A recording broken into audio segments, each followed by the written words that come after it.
আসসালামু আলাইকুম রহমতুল্লাহ। আমার এক বন্ধু একদা আমাকে ফোন দিয়ে বলল সে বিসিএস ক্যাডার, সরকারি চাকরি করে। তো আমার বলল, বন্ধু, আমার এলাকার একটা ছেলে পলিটিক্যাল সায়েন্সে মাস্টার্স পাস, দেখতো তোর প্রতিষ্ঠানে ওর একটা চাকরি দিতে পারিস কিনা। তো আমি আমার মজা করে বললাম, রে কী করিস তুই? তো বিসিএস ক্যাডার, তুই আমার কাছে চাকরি দিতে বলিস, কিভাবে এটা সম্ভব? তো তখন বন্ধু বলতেছে, তুই তো জানিস সরকারি চাকরি করে বলি কি আমি কিভাবে তারা চাকরি দেবো? আমার হাতে কি চাকরি? আমার হাতে তো কোনো কলকাঠি নেই, বা আমি কাউকে চাকরি দিতে পারি না। কিন্তু গ্রামের মানুষকে তো এই কথাটা বিশ্বাস করানো অনেক কঠিন, যে কারণ ওরা ভাবে যে আমি ফার্স্ট ক্লাস অফিসার, বড় চাকরি করি, আমি মনে হয় ইচ্ছা করলে মানুষকে চাকরি দিতে পারি। আমি যে চাকরি করি, আমি খেয়ে পরে জীবনযাপন ভালো পরিচালনা করতে পারি, এই সরকারি সুযোগ সুবিধা পাই, এটুকুই এনাফ। কিন্তু আমার তো লিগাল কোনো ওয়ে বা রাইট নাই যে কাউকে চাকরি দেওয়া, কারো চাকরি খেয়ে নেওয়া, এ ধরনের অধিকার তো আমার নাই। আমি বললাম, ঠিক আছে বন্ধু, তা ঠিক আছে, ওটা দেখবানে। তো বিষয়টা হলো, বাংলাদেশের প্রধান উপদেষ্টা ডক্টর মোহাম্মদ ইউনুস, যিনি 3-0 থিওরির জনক, বিশ্বের অনেকেই এই 3-0 থিওরি নিয়ে হয়তো বা কোটিপতি হয়ে গিয়েছে। কিন্তু দুর্ভাগ্য হলো সত্য যে বাংলাদেশের ভাগ্য আকাশে 6 মাস তিনি ক্ষমতায় আছেন, কিন্তু সেই জিরো থিওরির যে সাকসেস, যে সফলতা, সেটা কোথাও লক্ষ্য করা যাচ্ছে না। এরপরে উনি এখন সুইজারল্যান্ডে আছেন, সেখানে সম্মেলনে নাকি 2 দিনে নাকি 10 জন রাষ্ট্রপ্রধান, সরকার প্রধানের সাথে তিনি একান্ত বৈঠক করেছেন, কথা বলেছেন। এর আগে উনি যেখানে যেখানে গিয়েছেন, সেখানে গিয়েও বিভিন্ন সরকার প্রধান, বিভিন্ন বিশ্বমানের ব্যক্তিত্বের সাথে উনি কথা বলেছেন। তখনও মিডিয়া দেখেছি ফলো করে প্রকাশ করছে, প্রচার করছে যে এবার মনে হয় বাংলাদেশের কপাল খুলে যাবে, কারণ বিশ্বমানের, বিশ্ববিখ্যাত, স্বনামধন্য নোবেল লরিয়েট একজন ব্যক্তিত্ব, তিনি বাংলাদেশের অর্থনৈতিক উন্নতি সহ দেশের কল্যাণে কাজ করবেন। কিন্তু দুর্ভাগ্য হলো সত্য যে বাংলাদেশে এখন সব কিছু মিলায় প্রায় 1 কোটি মানুষ বেকার। বাংলাদেশের সরকারি চাকরিজীবীদের মহার্ঘ ভাতা বৃদ্ধি করে সেই টাকাটা তোলার জন্য সাধারণ জনগণের আয় বৃদ্ধি হয়নি, জীবনযাত্রা মান কঠিন হয়ে গেছে। তার উপরে আবার যা আগে ভ্যাট ছিল তার ডাবল ভ্যাট বাড়ানো হয়েছে, প্রত্যেকটি দ্রব্যাদির দাম বৃদ্ধি করা হয়েছে। জনগণের জানমালের নিরাপত্তা কোনো জায়গায় নিশ্চিত নয়।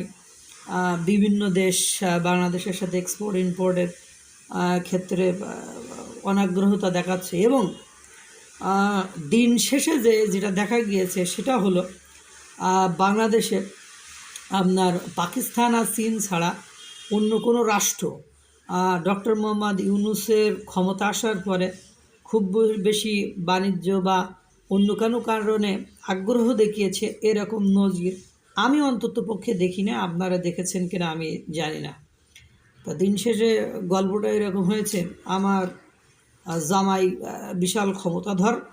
একজন বলছে, আপা আপনার জামাই তো খুব ক্ষমতাধর, তা আমার একটু এই উপকারটা করেন। এই ছোটো কাজে আমার জামাইটা ধরলে হবে, তুই অন্য কারোর দিয়ে কর। তো পরে একটা বড়ো কাজ নিয়ে আসছে, বড়ো কাজ নিয়ে আসলে বলতেছে, তোর জন্য আমার জামাই ছোটো হইতে যাবে। তা দিন শেষে দেখা যায় সাধারণ জনগণের ভ্যাট বৃদ্ধি পেল, ভোগান্তি বৃদ্ধি পেলো। আবার বলছে জনগণ ডক্টর মোহাম্মদ ইউনুসের সাথে আছে তো জনগণ আছে। কোন জনগণ আছে? যারা সুবিধাভোগী জনগণ, যারা সুবিধা পাচ্ছে, সেই সকল জনগণ আছে। কিন্তু যারা সুবিধা পাচ্ছে না, মিসম্যানেজমেন্ট হচ্ছে বা সুযোগ সুবিধা থেকে বঞ্চিত হচ্ছে, তারা কিন্তু ওনার সাথে আছে বলে আমার মনে হয় না। তো ওনার সাথে যে জনগণ আছে তা উনি কীভাবে বুঝতেছেন? তা এখন কি উনি চাচ্ছেন যে আমরা আবার আন্দোলনে নামি, আবার মাঠে নামি? এখন ভাই, এই যে আপনারা বিভিন্ন সময় বিভিন্ন জাতিসংঘ বলেন বা বিভিন্ন অনুষ্ঠানে যাচ্ছেন আর আমাদের আশা দেখাচ্ছেন যে বিভিন্ন ধরনের আহ, উচ্চ আবালি উচ্চ অভিলাষী জীবনযাপন দেখাচ্ছেন, কিন্তু সর্বশেষ কথা হলো, আমরা তো আমাদের জীবনযাত্রার কোনো স্থানে ডক্টর মোহাম্মদ ইউনূসের কারণে পরিবর্তন দেখছি না, বরং আমরা প্রতিনিয়ত নতুন যে ছাত্র সমাজ তাদের মারামারি, কাটাকাটি, খুন, রাহাজানি, ছিনতাই, হত্যা, ধর্ষণ, এগুলো আমরা ডে বাই ডে বৃদ্ধি পাচ্ছে।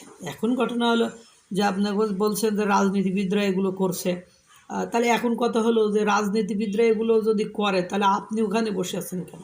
কারণ আপনাকে আমি মনে করেন দেশের প্রধান বানাইছি। কেন বানাইছি? এদেরকে এই পরিবেশ পরিস্থিতি এনিহাও সাইজ করার জন্য, সুন্দর করার জন্য তো আপনাকে বানিয়েছি। এখন আপনি সেটা কীভাবে, রাজনীতিবিদরা রাজনীতিবিদদের চরিত্র দেখাবে, তারা চাইবো যে দ্রুত ক্ষমতায় যেতে, এটাই তো স্বাভাবিক না? এটা অস্বাভাবিক। কারণ রাজনৈতিক দলের মূল কাজ হলো ক্ষমতায় যাওয়া। সে যে যাই বলুক না কেন, কল্যাণের কথা বলুক আর যে আইডিওলজির কথা বলুক, রাজনৈতিক দলের লক্ষ্য এবং উদ্দেশ্য হলো তাদেরকে যে কোনোভাবে ক্ষমতায় যাওয়া। তো তারা ক্ষমতায় যাওয়ার জন্য আপনার প্রেশারাইজ করবে, আপনাকে ম্যানিপুলেট করবে বা আপনাকে বিভিন্নভাবে চাপের মধ্যে রাখবে, এটাই স্বাভাবিক। কিন্তু ওই চাপ মাথায় নিয়ে আপনি কি করতে পেরেছেন সেটা তো বড় কথা। এরপরে সাধারণ জনগণের কথা নাই ভাবি, যাদের রক্তের বিনিময়ে আপনি ওই আসনটা পেয়েছেন, তা আপনি তো এখন সুইজারল্যান্ডে বক্তব্যই বলছেন আমি তো জেলে যাওয়ার জন্য প্রস্তুতি নিচ্ছিলাম, এবং বলেছেন শেখ হাসিনার বিরুদ্ধে দুর্নীতির নথিভুক্ত হওয়া, নথিভুক্ত বা নথি প্রকাশ করা বা বিশ্বের কাছে জানানো, এবং বিশ্বের লোকেরও নাকি এতে মানে ইন্ধন আছে তার এই স্বৈরাচার হওয়ার বা তার এই দুর্নীতি করা। এখন আমার প্রশ্ন হলো যে আপনি কেন গ্রামীণ ব্যাংকের 5 বছরের কর মৌকুব অব্যাহতি নিলেন? আপনি কেন 666 কোটি টাকা মাফ করে নিলেন, যেখানে বাংলাদেশের এই শোচনীয় অবস্থা? এবং আপনি তো আগেকার সরকারের আমলের বিভিন্ন প্রেশারের মধ্যে পড়েছেন, চাপের মধ্যে পড়েছেন, ঠিক আছে। এবং 21শে আগস্টে যে গ্রেনেড হামলা হলো, সে হামলা কেউ না তো কেউ করছে, সেটার বিচার কেন সে আমলেও হয়নি?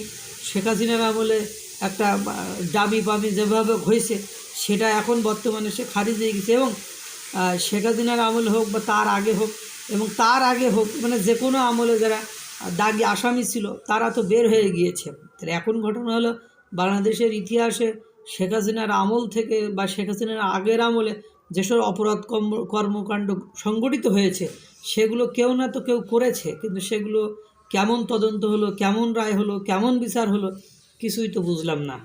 এখন ঘটনা হয়েছে যে আপনি যে 666 কোটি টাকা মাফ করে নিলেন, কেন নিলেন, কী কারণে নিলেন, সেটা সত্য না মিথ্যা যাচাই বাছাই কোনো কিছু তো করলেন না। আপনি এসে আমাদের ভোগান্তি বাড়িয়ে দিলেন, আমাদের ভ্যাট বাড়িয়ে দিলেন, বিদ্যুতের দাম, গ্যাসের দাম, মানে সব কিছু তো বাড়িয়ে দিয়েছেন। কমাইছেনটা কি? আমাদের আয় কি এরকম যে আপনাদের আগে যা বেতন ছিল সরকারি যারা চাকরি করে তাদের, এখন এই যে বাংলাদেশে এখন লক্ষ লক্ষ কোটি কোটি মানুষ বেকার বেকার হয়ে যাচ্ছে, তাদের জীবন কাটবে কীভাবে? বা তারা বিভিন্ন যে কোম্পানি বন্ধ হচ্ছে, একটা কোম্পানি বন্ধ হয়ে যাওয়া মানে কোম্পানির মালিক ক্ষতিগ্রস্ত যতটা না হচ্ছে, তার চেয়ে বেশি ক্ষতিগ্রস্ত হচ্ছে ওই কোম্পানিতে চাকরি করা বাংলাদেশের নাগরিকগণ। এখন এই বিষয়গুলো না দেখে, এগুলোর সমস্যার সমাধানের চেষ্টা না করে আপনি জিরো থিওরি দিয়ে পৃথিবী বিখ্যাত হয়ে যাচ্ছেন, অথচ বাংলাদেশে যে আশা আকাঙ্ক্ষা বা যে কারণে আপনাকে বসালাম সে জায়গায় তো আমরা জিরো পেলাম। মানে এখন আমরা আমাদের আশা আকাঙ্ক্ষা, শান্তি, মৌলিক অধিকারের জায়গায় 3-0 হয়ে যাচ্ছি, আর আপনি এই জিরো থিওরি দিয়ে বিশ্বের নাম করা হয়ে আপনি কোটিপতি হয়ে গেলেন।